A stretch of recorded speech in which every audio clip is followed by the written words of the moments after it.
নমস্কার, আমি অরিন্দর ঘোষ। আজ কবি গুরু রবীন্দ্রনাথ ঠাকুরের ১৬৫তম জন্মদিবসে নিবেদন করছি তারই লেখা কবিতা লুকোচুরি।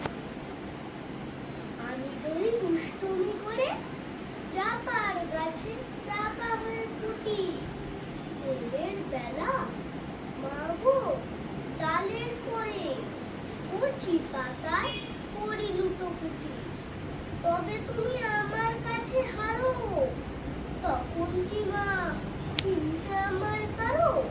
তুমি ডাকো, খোকা কোথায় ওরে? আমি শুধু হাসি চুপটি করে। যখন তুমি থাকবে যে কাজ নিয়ে, সবই আমি দেখবো নয়ন মেলে। স্নান করে চাপার তলা দিয়ে আসবে তুমি পিঠেতে চুপ ফেলে।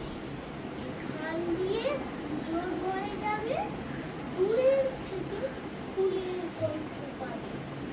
তখন তুমি বুঝতে পারবে না সে তোমার খোকার গায়ের গন্ধ আসে।